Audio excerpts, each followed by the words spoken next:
I don't want us to tell women to be proud of how you're spending your time, be proud of what you're doing right.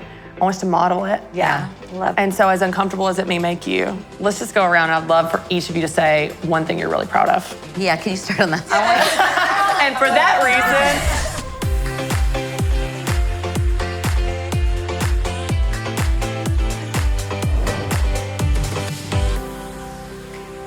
hey everyone, and welcome to the Christy Wright Show, where faith meets personal development so you can have a bigger faith and a better life. I'm so excited because today we are talking about something that, I'll be honest, most people, especially women, many women can be uncomfortable with. And y'all know I just love to go into these issues, hit them head on, and maybe push you outside of your comfort zone. And then later on in the show, I'm gonna share with you an amazing conversation and moment that I had with a group of women that I just absolutely love and respect and admire. I had an opportunity to sit down with some amazing Bible teachers, authors, mothers, friends, to talk to all of these women about what balance looks like in different ages, different stages, different family situations, different work environments, and so on. Well, there was this one particular moment that we captured, and I'm gonna actually share it with you today. But first, let's talk about this thing that we can be uncomfortable with. Well, you know, I've talked before about confidence, and I've talked before about how sometimes in an effort to be humble, we can be self-deprecating. We can be hard on ourselves. We can spin up this narrative that we're failing. We can talk about how we're failing. Hashtag mom fail. Oh, here's how I screwed up today. And here's how I failed my kids and I'm failing at work. And we just, in an effort to be humble or an effort to be vulnerable, we end up just absolutely sabotaging our own sense of confidence. But that's not the only problem with this false humility that we tend to get into. I think one of the problems with it is that we completely lose any appreciation, any enjoyment of the things we're doing right? Like in any situation, we have things we're doing really well and things that maybe we feel like we're not doing as great at or things that we've chosen intentionally to let go. But what we do is we focus on the areas that we're falling short. We're focusing on the no. We're focusing on the negative. We're focusing on the things we didn't get to on our to-do list. We're focusing on the commitments we didn't say yes to. And here's one of the things I've noticed. I've noticed that we judge others based on what they're doing right, and we judge ourselves based on what we think we're doing wrong. So we scroll through Instagram and go, oh my gosh, she's such a good mom. Look, she's taking her kids to the playground. Oh, she's an amazing woman. She's making homemade dinners. Oh, well, he's just rocking it at work. Look how successful is it? Oh, and he's launching a book and she's doing this and he's doing that. And we scroll and we observe people in our community and our workplaces, and we're so impressed with all the things they're doing right. And then we look at ourselves and the only thing we pay attention to is what we're doing wrong. We don't give ourselves the same credit we give them of, hey, they're doing some stuff right and I'm doing some stuff right. And they're probably doing some stuff wrong or letting some stuff go that they're not showing, just like I am. So we look at the mom on Instagram that has the perfectly behaved kids, and we look at our kids smearing peanut butter on the walls and go, she's successful and I'm a failure. There's one thing I want you to consider. I just want you to consider, what would it look like to flip your focus from the negative to the positive, from the no to the yes, from the things you feel like you're falling short on to the things that you are absolutely rocking it in. Because in place of all the things that you feel like you didn't get to, there's a long list of things you did. In place of all the things you think you're falling short, there's a long list of things that you are winning at, that you are doing very well. But we don't give credit to those things. We're not proud of those things. We don't enjoy those things. We don't appreciate those things. We don't feel satisfied in those things. We always focus on the lack. What would it look like to be proud of what you're doing right? And I don't mean a boastful pride. I don't mean a pride where you think the world revolves around you. You think you did that apart from God, or you did that apart from other people that helped you. I just mean simply appreciating something you did well. Simply being proud, a healthy pride of what you've done right. My kids are in swim lessons right now, and we've kept them in swim lessons through the summer, even though they really nailed it halfway through the summer. We're keeping them in swim lessons in the winter to keep their skills sharp just once a week so they don't lose those skills. And y'all, there was this moment this summer when it clicked for my boys, where they went from floundering around and flopping around and being scared and being crazy to where something clicked and they swam from one side of the pool to the other side of the pool. When my son came up out of the water with his little goggles and his wet hair, his face beamed with pride. He was so proud of himself, and I was so proud of him. It was a pride that created confidence. It was a pride that led to enjoyment, enjoying this new skill he learned, an appreciation for his body being able to do that, a healthy pride that I think many of us completely miss out on because we're so scared we're going to be arrogant, because we're so consumed with whatever our ideas about humility are. I think you can be proud of yourself and still be humble, where you realize every good and perfect gift came from God anyway, but we can appreciate what he's given us and what we've done through that, what we've done with that, how we've maximized that. I'll tell you a simple practice that I have started, and this is so simple, but it has helped me stop the broken record in my mind that I'm failing. Every morning when I have about 5 to 10 minutes to myself before my kids wake up, before I go about my day, pour the coffee and just run really hard and fast, before I plan my to-do list for the day, I journal. And one of my journaling exercises, I just journal a few lines. It's not a big exercise. It takes 2 minutes. But before I write my to-do list for the day, I write a list of what I'm proud of from yesterday. And these can be the simplest things, y'all. It can be I took my kids to the playground, or I cleaned the house, or I cooked dinner, or I had some time alone, had a great conversation with a friend, I slept in, I took it easy on myself. It can be anything, the simplest things.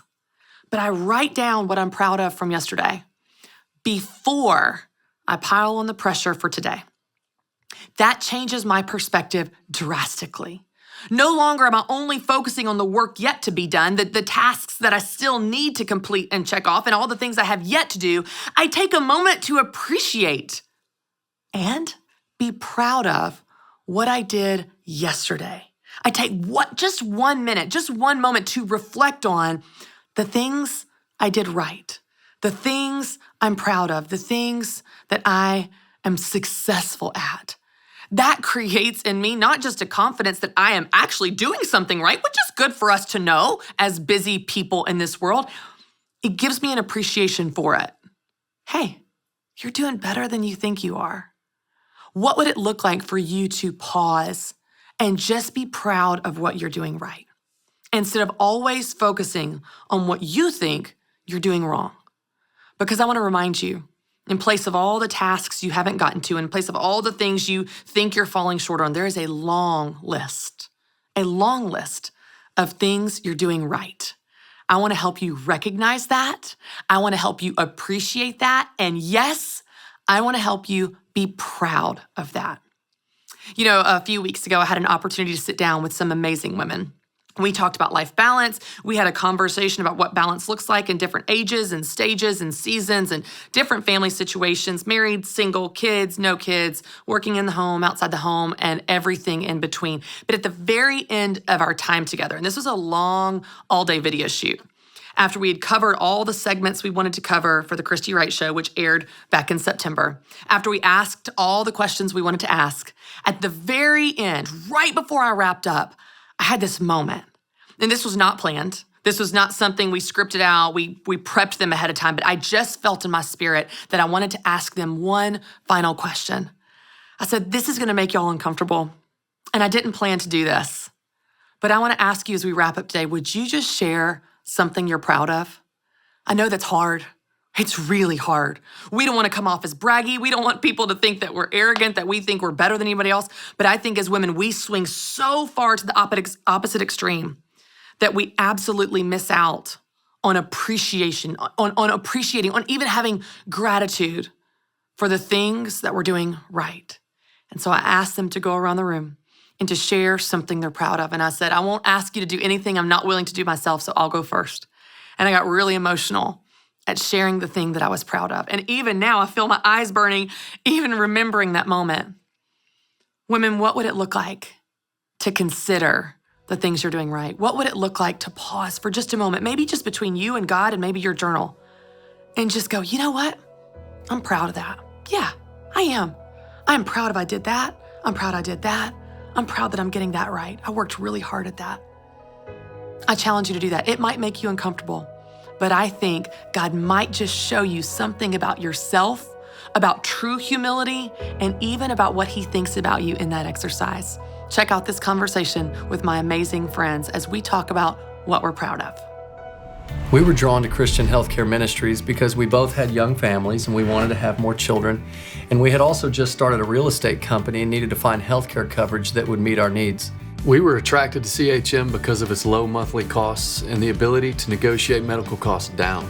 Established in 1981 and accredited by the Better Business Bureau, CHM is here to meet the needs of your growing family or small business. Check us out at chministries.org. We absolutely believe in it. I didn't plan to do this, but as we wrap up, because we're running low on time, but I would love to do something fun that I didn't plan at all. Let's just go around, and I'd love for each of you to say one thing you're really proud of.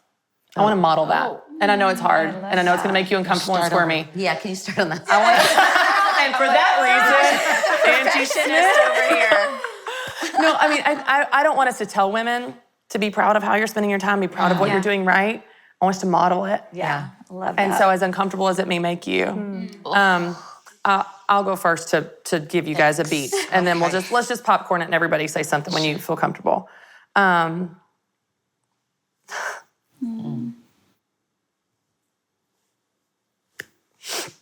really proud of how active I am with my kids. It sounds so simple, but I'm not a distant mom. I'm in it. Yeah, yep. That's amazing. I'm in it with them. And proud of that. I would have to say I'm proud of how I'm navigating not being able to really do what I've done for so long, where I found my identity and realizing that my identity is not there. Yeah. And really, truly finding out who I am in the process. I'm really proud of the journey. And I'm saying journey because we're not there. Yeah. But I'm proud of this journey. Yeah. For sure. You should be. That's awesome. I would say, and it's kind of related to what you said, I'm really proud that my kids will tell me that I was a great mom. Because I didn't feel like it. And I think in a season where, two are leaving and the other two are moving in different stages, it's not something that I necessarily felt at the time, and it's not something I ever thought they would say. I know, thank you. Actually, I'm crying too. This is true. Joy dealer, tissues dealer, we got it all. But I think it's unusually hard for me to jump to the thing that I'm proud of. I mean, I think I love that you asked that. I will say I'm proud of the fact that I just finished my graduation packet for personal executive coaching. I turned it in on Saturday, and it's my single mom side hustle to be able to make ends meet for my boys and I. And I am proud of myself that I've done that. That's amazing. So Awesome. taken that step and started a coaching practice, and that's amazing. Congratulations. So that's awesome. That's awesome. Heck yeah, I need a coach. Okay, well, I guess I'll go. This is hard. Yeah. Thank you for doing this. Because this is hard for us. I think all of us can say that as women. We don't talk about ourselves, much less be proud of ourselves for something. And I'm going through the list, and I'm like, no, I can't say that. No, I can't say that. Well, I can say that. I can say that. Sorry. But I think one thing I am so proud of is the family that we have built and the marriage we have and the children that we have, and that they're walking with the Lord. And I could not be more grateful for that. You should be. Okay. I'm really proud to know that I'm able to sit here and speak because I've looked up to Christy, and I had a small business, and I told her last night, and I've told my husband this. I'm like, I can't even believe this is my life. I can't even believe that I'm able to sit amongst I did your Bible study. It's that I'm really proud of that. I'm really proud that I have a seat at the table when You sure do. I didn't think that this could be my narrative. Yeah. So. Okay, but you also need to say, you're proud because you did this well. Yes, that's right. Yes, that's right. I think it's really easy to be I'm really proud of the family that I have. It's because you were an awesome parent. Be proud of that. Or you. That's right. Yes. Don't take out the part that you played in that, You're welcome here because you You deserve it and you did a great job and you earned it. Yeah. Patsy said about you before you even sat down, she was like, she lights up a room. I said, yes, she does. Thanks, Patsy. At least you did it. Yes, she does. Yeah. Wow. When you have to dig through as many years as I've had, you're not sure what you're digging in.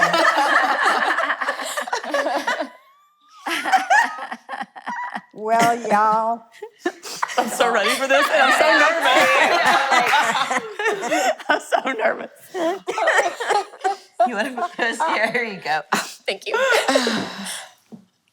Do you know there isn't anything I can think of that I've done that I have the right to claim because it all depended on either God's grace or it depended on someone who was generous enough to make an inclusion. I think two words that come to me immediately are inclusion and safety, two words I'm extremely fond of when I'm the recipient from others. But thanks for having me. What am I proud of? That I've survived 76 years. Yeah. And it's been with a lot of help, but I'm grateful to be here. I'm grateful that I'm still being asked to show up. And that two brain cells occasionally still speak to each other. Patsy, you told a story a long time ago. It was for our company devotional, I think it was, but you were telling a story of when you were agoraphobic and scared to leave your house and how the Lord, I just remember this story, the Lord asked you to make your bed and you argued with him and you said, well, I'm still in it, so I can't. But you did. I just think the things that you've overcome, whether you want to share them or not, we know them. And you have a lot to be proud of, a whole lot that is a light to a lot of people, whether you realize it or not. Y'all, this was fun. And a lot. And How dare you? I feel like I've been in some therapy. I know. I'm like, when I was 7, it started. Who did you have to be, Angie? Who did you have to be? This is who I had to be. And it explains my ignorance.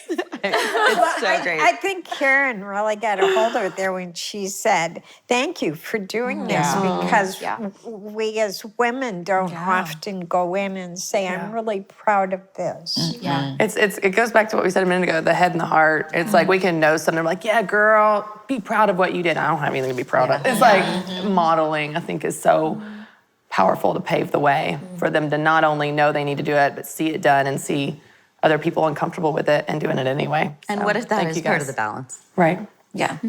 I mean, I don't know that I add that in very much. To how I always look at the lack, and I think that's exactly right. That's exactly right. I need to add that to my... You know what I started doing? This is just a sidebar. But before I make my to-do list for a day, I'll write down things I'm proud of from yesterday. Oh, that's not what I was going to say. I was going to say I write down things I've already done and then I check them off. Yes, sorry. That also. Yeah. But what I was happens like is leaned in like, oh no, that's way godlier than what I was because thinking. what happens is I make a love to-do list that. and then I don't do it and then I feel guilty. So I'm like, but I did do something. So what did I do? Maybe I went on the list. So I'll write down, here's all the things that I did. That's awesome. And I'm proud of those things before I make the list and beat myself up for that new list. You know what I mean? But it's like, but you're so right. It's the lack that we focus on, and that's where so much of the guilt comes from versus of being proud of what we did do, whether it's being a great mom or running a business or just getting the laundry done, like whatever, you know. So I can remember going to bed and I'd make a list in my head of everything that I had done, and then I'd count them, and if I didn't think there was enough, I'd get up and do 2 more things, you know, so the list could be long enough. And I thought, oh, this isn't a good idea. This isn't healthy. This is really putting yourself in a pressure point. We so often as women will be the reason for our own drama. So true. Oh, that's so true. Girl, you better preach. Okay. Oh my goodness. I need that slate to come back out. Hey, y'all, listen. I know it is so easy to feel overcommitted and overwhelmed. I have been there many times. In fact, that is exactly why I wrote my new book, Take Back Your Time, The Guilt-Free Guide to Life Balance. Because you know what? I don't believe life balance is just something you do. I believe it's something you create where you can have balance even in your busy life. In this book, I give you 5 practical, tactical steps that you can take to create your version of balance so you can shake the guilt and actually enjoy your life right now. Go to ChristyWright.com and go ahead and get your copy of Take Back Your Time, The Guilt-Free Guide to Life Balance today. All right, y'all, it is time to answer your questions and take your calls. I'm loving hearing your stories and loving hearing from you. We're going to kick this off by going to Spokane, Washington with Anna. Hey, Anna, how are you? I'm good, thank you. Yeah, what's going on? How can I help? Oh, I hate to sound whiny, but I like this start, Anna. I'm a working mom. I work really hard. I work full-time plus, and I manage the house. You know, I make sure we're getting ready for back to school here, and I make sure they got all of their supplies and their clothes, and make sure dinner gets on the table and food is in the fridge. And so I ask them to help out because I'm exhausted most of the time. And they do, well, sometimes they argue about it, both the kids and maybe the husband a little bit. And so when I delegate these chores, how do I not come back home, walk in the house and feel very frustrated? Either they didn't do it in a timely manner or they didn't do it completely. They love to do things like vacuum and then leave the vacuum in the middle of the floor, or they just don't finish their jobs. My son emptied all the garbages as I requested the other day, and then I come home and there's garbage around the garbage can. Yeah. So I hate to be whiny, but I'm kind of frustrated with my family that they don't care about our house maybe the same amount that I do. Yeah. Anna, you and about every woman ever from the history of time. Let's start with that, okay? So just know, I just want to validate that. Like, this is a normal, very, very common frustration in households. And I'm not trying to make generalizations. Yes, you have marriages where the husband's the neat freak and the wife is the messy one and whatever. This is not a male-female thing, but this is a very common struggle because women tend to be the one in the household that holds all the things together. The other problem with this dynamic is many times, not always, but many times, it is the wife mother that is doing all these things. And then because she either doesn't communicate at all or doesn't communicate effectively, she ends up feeling resentful when they don't know what to do and they don't do it. So I just want to start and kind of unpack this for a second. Tell me about your family dynamic. Are you married and what are the ages of your kids? Yeah, I'm married 25 years now. We just celebrated, and my kids are now 17 and 14. Okay. Having chores is not new to them. I went back to work when they started school and started them right away learning how to run their own laundry from beginning to end. So I would have the daily chores for them, like they would help with the dishes at the end of the day. And then they would also, at the end of the week, they would do their laundry. And When they're home in the summer, I ask them to do one other thing, like, the windows are real streaky. Could you clean those? I give them 5 or 10 minutes extra chores. And for the number of hours they play other things like electronics. Right. You would think so. And my husband does try to help out. It's really actually helped me to understand our personality differences a little bit because he just doesn't care how things look like I do. Right. So he thinks I should be pleased that he swept all of the dog hair up off the floor. But when I walk in the door, all I see is that he left the pile of dog hair right in front of the garbage can.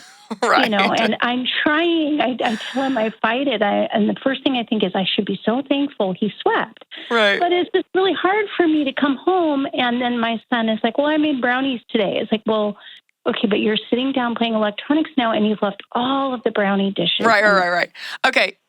Here's the thing, Anna. I hear you and I totally get it. I've had very similar conversations with my family. We've all been there. So let me give you a tip on a communication tip. Okay. And this is one thing that may help. It's not going to be a switch that you flip. It's not going to fix it overnight. But if you can start to speak to the problem on this level, I think it might be more effective in letting them know what you need and being more specific and so on. So let me give you an example. When I talk to my family, let's use an example with Matt and I, because we have certainly had these conversations. Every couple ever has, by the way. So Matt and I, when we talk about this, I don't just talk about, let's use your example of the dog hair, okay? I don't just talk about the dog hair. Will you sweep the dog hair? I talk about the why behind sweeping the dog hair. So here in your example, it might look something like this. Now, you make it your own, Anna. So you talk about this in a way that is your personality, your communication style. So don't feel like it has to be like this. But here's how I do it, for example. I'll be like, hey, Matt, you work full-time and I work full-time. So we're both putting in hours at a full-time job. So I think it's fair that what's done in the house should be split evenly too. Do you agree? Yeah. Okay, cool. So I do these things. And the list is long, like I'm sure yours is, Anna. Could you do these things? And the reason I need you to do these things is because we don't like to walk in dog hair. It gets on our clothes, and that I don't like going to work with dog hair on my clothes. Do you? No, I don't either. No, I don't know. That's all we need to sweep it up. And the whole point of you sweeping the dog hair for me is so that I don't have to do that work because I'm doing these things. So it would really be awesome if you could do the entire job. And that means sweeping it and throwing it away so I never see it. And oh, by the way, putting the broom away so I never see it. Because see, if you leave a pile of dog hair, or you tell your adult sons, if you leave the vacuum in the middle of the floor, you didn't actually finish the job. So I still have to take part of that job. But I already have my own jobs over here. So I need you to finish the job. Whatever the job is, I need you to finish it, start to finish, so that I never have to touch it. Can you do that? And so I know this sounds almost like you're talking to a child, and you don't have to sound condescending. It's just in the effort to be insanely clear. Because what happens all the time, Anna, and I have been guilty of this, I know so many people that have, but it is a trend with women, is we say to our husbands, will you help more? And they're like, yes, babe, yes. Yes, I want to help you. I am with you. And they mean it. They're in it. And they do one thing that was helpful, and we had a different idea in our head. We had in our head they were going to do 15 things, including folding all the laundry, but we didn't tell them that. And they swept the dog hair, and they felt like, well, I am helping. Every conversation I've ever had with my husband, Matt, never does he say, I'm not helping at all. You're totally right. He's like, I am helping. We're somehow missing each other in our communication. So I would just advise you to begin to talk about the why. The why of the help is because you're working full-time and you're already doing these things. So they're working, and your teenage sons, there's going to need to be some consequences there, Anna. They don't get to play video games if they're leaving the vacuum in the middle of the floor. They don't get to. They're still living in your household. You're still in charge here. And so there needs to be some consequences for them. Obviously, you don't relate to your husband like that. That would not be good for relationship building whatsoever. But you can appeal to the why. You can appeal to the why. You can appeal to the motivation behind it. Like, hey, when you do a job halfway, I still have to do it. But the whole point of you doing it is so I don't have to do it. Can you do it completely? Again, the why. Why do we even sweep the floor? Well, I don't want to walk through dog hair sticking to my feet. I don't want to go to work with dog hair on my clothes. Do you? Appeal to the why. And I think if you can appeal there, they will meet you there. You will find common ground there. You both agree things should be fair. You both agree you don't want to go to work with dog hair on your clothes. You both agree that the job should be done, because if not, they didn't really do it at all. A job half done is still not done. And so when you begin to communicate with unbelievable clarity, but again, appealing to the common ground of the motivation, hopefully that will bring more clarity to the relationship. And they may speak up and say, you know what? Truth is, I hate doing dog hair. Can I do something different? You're like, cool, yeah, I'll do dog hair. Would you do this then? It is finding common ground and finding compromise. Let's be honest, no one in the house wants to sweep dog hair, Anna. Nobody. You don't, they don't, the kids don't, nobody does, but it has to be done. So you just, and you could, one of the greatest pieces of advice I've ever gotten in marriage, and I would advise this to you, maybe you've heard it before. If you're watching on YouTube, you'll see what I mean here. Often in marriage, we see the problem between us and our spouse, us and our family. So it becomes this wedge between us. And we can't get to each other because of that problem. Set the problem aside and say, hey, me and you, we're on the same team. We're going to tackle this problem together. Do that. Set the problem aside, the household responsibilities, the dog hair, whatever, aside and go, hey, help me solve this because I'm already maxed out. How can we solve this together so that everything gets done?